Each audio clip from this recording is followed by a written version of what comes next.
نبی پاک صلی اللہ تعالیٰ علیہ وسلم نے مکمل محنت کا حکم دیا، جد و جہد کی بات کی، ہمت کی بات کی، لیکن فرق کیا ہے؟ کافر بھی محنت کرے گا، ہم بھی محنت کریں گے، فرق یہ ہے کہ وہ اسباب سے نتیجہ چاہتا ہے۔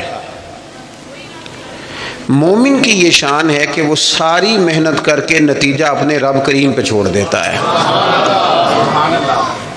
ہمارے ساتھ آہستہ آہستہ یہ ہوا ہے کہ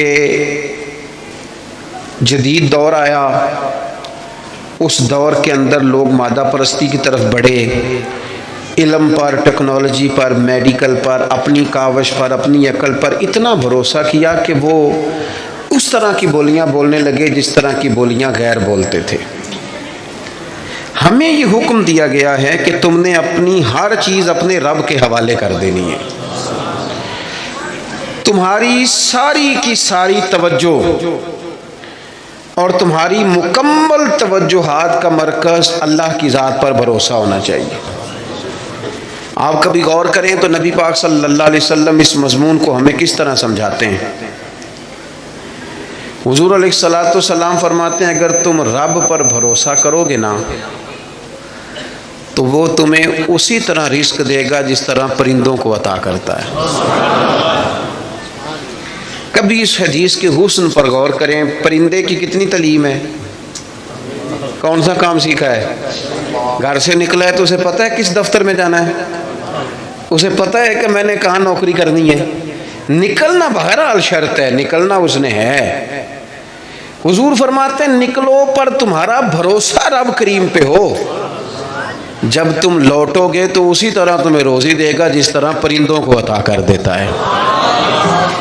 ہم نے نظریاتی بننا ہے، نظریاتی۔ ہمارا سارا دھیان بندوں کی طرف ہے، ساری توجہ مالداروں کی طرف ہے، سارا خیال سیٹھوں نوابوں کی طرف ہے، سارا میلان ہمارا بزنس کی طرف ہے، یہ سارا نہیں ہونا چاہیے تھا۔ ہاتھ کار والے پر دل یار والے، یہ میلان سارا نہیں ہونا چاہیے تھا۔ حضور نے ہمیں سکھایا ہے کہ بھروسہ اللہ کی ذات پہ، بھروسہ۔ اسلام ایک روحانی دین ہے، یہ آپ کو قلبی قرار دیتا ہے، سکون عطا کرتا ہے۔ آپ جب کچھ چیزیں اللہ پہ چھوڑ دیتے ہیں نا، بڑی ساری چیزیں دوستوں پہ نہیں چھوڑی، بڑی ساری رشتہ داروں پہ نہیں چھوڑ دیتے مجھے پہنچ پڑیں گے، بڑی ساری ماں باپ پہ نہیں چھوڑ دیتے، بڑی ساری جوان اولاد پہ نہیں چھوڑ دیتے، ادھر ادھر جو اتنی توجہ کرنی ہے تو سارا کچھ رب پہ کیوں نہ چھوڑ دیں، اللہ پہ کیوں نہ چھوڑ دیں۔ دیکھو اسلام کی جو پہلی جنگ ہوئی باقاعدہ، اور جس جنگ کے اندر اللہ کے فضل سے مسلمانوں کو وہ کامیابی ہوئی کہ اس کے اثرات آج تک باقی ہیں۔ میں نے ذمہ داری سے کہا ہے آج تک اس کے اثرات باقی ہیں۔ وہ جنگ کون سی ہے؟ جنگ بدر۔ آپ بولے نہیں جی میں آخری دفعہ کہہ رہا ہوں، بچے بھی، اور آپ دوست جو بڑے ہیں وہ کبھی کام بتائیں بچوں کو تو اشارے سے، چپ کرنے کا اشارہ یہ ہے، اس کو سیکھ لیں۔ آپ بولے نہیں، بولنے سے تو جو چپ کرانے والے ہوتے ہیں ان کا شور زیادہ ہو جاتا ہے۔ آپ میری بات پہ غور فرمائیں، میں بڑی اہم بات کر رہا ہوں آپ سے، اور چونکہ میں تھوڑی تقریر کرنے کا قائل ہوں اس لیے میں چاہتا نہیں کہ کسی چیز کو کہیں روکا جائے، بس بات ہو جائے تسلسل سے۔ جنگ بدر کے اندر تلوار سے نہیں لڑی، صرف نیزہ نیزے سے نہیں لڑا، صرف برچی سے نہیں لڑی۔ جنگ بدر میں دو نظریے تھے جو آپس میں لڑ رہے تھے، دو نظریے۔ ایک نظریہ کفار مکہ کا تھا، وہ کہتے تھے کہ ہم اونٹ بہت سارے ساتھ لے کے آئے ہیں، ہر روز ایک اونٹ ذبح کریں گے، معاذ اللہ شرابیں پئیں گے، موج کریں گے۔ ان کا یہ نظریہ تھا کہ ایک بندے کے پاس تین قسم کا اسلحہ تھا، تلوار بھی ہے، نیزہ بھی ہے، تیر بھی ہے۔ اس طرف کیا تھا؟ اس طرف وہ 1000 بندہ، یہاں 313۔ اور جب سواریوں پہ سفر کر رہے تھے تو انہوں نے سواریاں ذبح کر کے کیا کھانی تھی، ایک سواری پہ 2 3 لوگ سوار تھے۔ حال یہ تھا کہ 6 زرہیں اور 8 تلواریں۔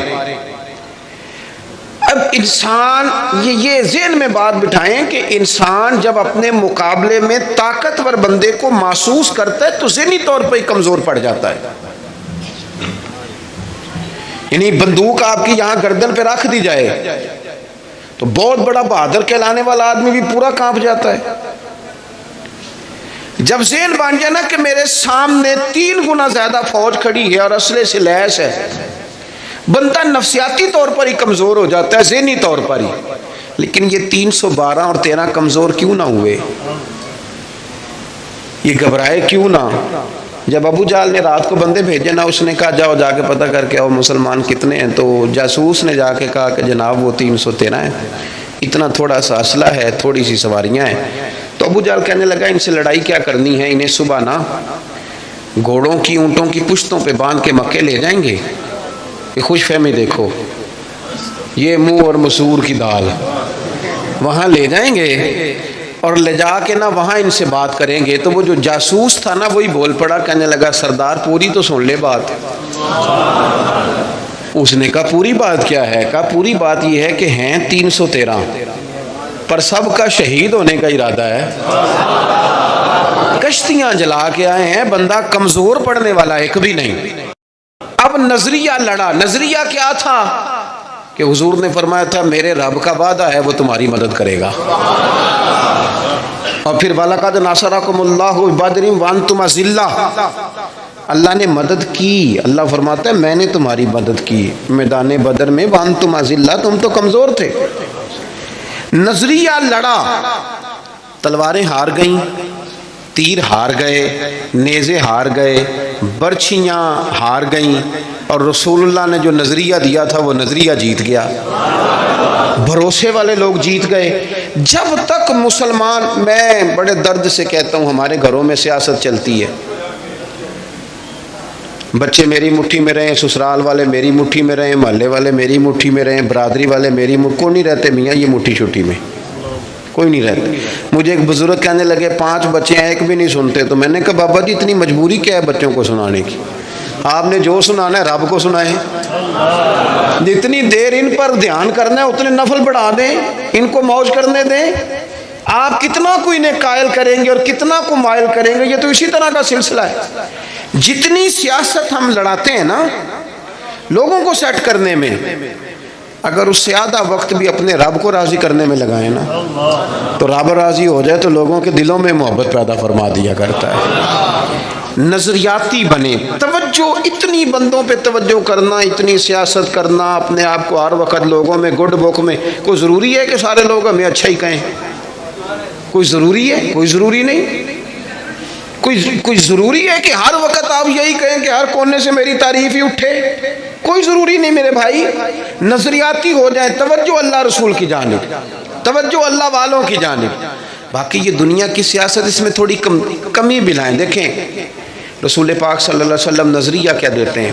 ایک جنگ سے واپسی ہے، حضور آرام کر رہے ہیں، صحابہ تھوڑا سا ہٹ کے ادبن دور دور ہو کے لیٹ گئے، سرور کائنات علیہ السلام بھی آرام کرنے لگے تو تلوار اتار کے درخت کی ٹہنی سے لٹکا دی، حضور بھی آرام فرما۔ ایک بندہ آ گیا، تلوار اتار لی، حضور پر تان لی، اور محبوب علیہ السلام فرماتے ہیں آنکھیں سوتی ہیں دل تو میرا جاگتا رہتا ہے۔ اس نے تلوار تان لی۔ اللہ کرے میں آپ کو بات سمجھاؤں، بھئی اچانک کو یہاں بندوق رکھ دے، اس وقت ہم نے دیکھنا ہے کہ بلڈ پریشر کتنا ہو گیا ہے، پھر دیکھنا ہے کہ اس وقت خون کے مد و جزر کا کیا حال ہے۔ اچانک وہ دیکھو نا میرے عزیز، رات کو 2 بجے ویسے ہی چھت پہ بلی ہو اور بندے کو کہہ دے کہ چور ہے، تو مجھے بتائیں حال کیا ہوتا ہے؟ ویسے انسان کی نفسیات ہے نا۔ لیکن جو نظریاتی بندے نا، نظریاتی، ڈاکٹر نے کہہ دیا، ایک بندہ نظریاتی نہیں تھا، ڈاکٹر نے کہہ دیا تو ہفتے میں مر جائے گا، تو وہ 3 دنوں میں مر جاتا ہے۔ ایک نظریاتی ہے، ڈاکٹر نے کہا 1 ہفتے کے بعد آپ دنیا سے رخصت ہوں گے، تو اس نے کہا ڈاکٹر صاحب آپ جو کہہ رہے ہیں اپنے علم کے مطابق کہہ رہے ہیں، ہونا وہ ہے جو میرے رب کریم نے چاہنا ہے، یہ کئی سال بھی نکال سکتا ہے، شرط یہ ہے کہ ہم نظریاتی ہوں۔ ہماری سیاست ہی ختم نہیں ہوتی ہے کہ جگہ میں خود جاتا ہوں بندے راضی کر رہا ہوں، جہاں میں نہیں گیا وہاں بیٹا بھیجا، تو ولیمے پہ ہویا، چھوٹے بھائی سے کہا تو فاتحہ کہہ، سارا دن بندے راضی کرنے میں وہ پھر نہیں راضی ہوتے۔ حضرت مولا علی فرمایا کرتے تھے یہ اس طرح ہے جس طرح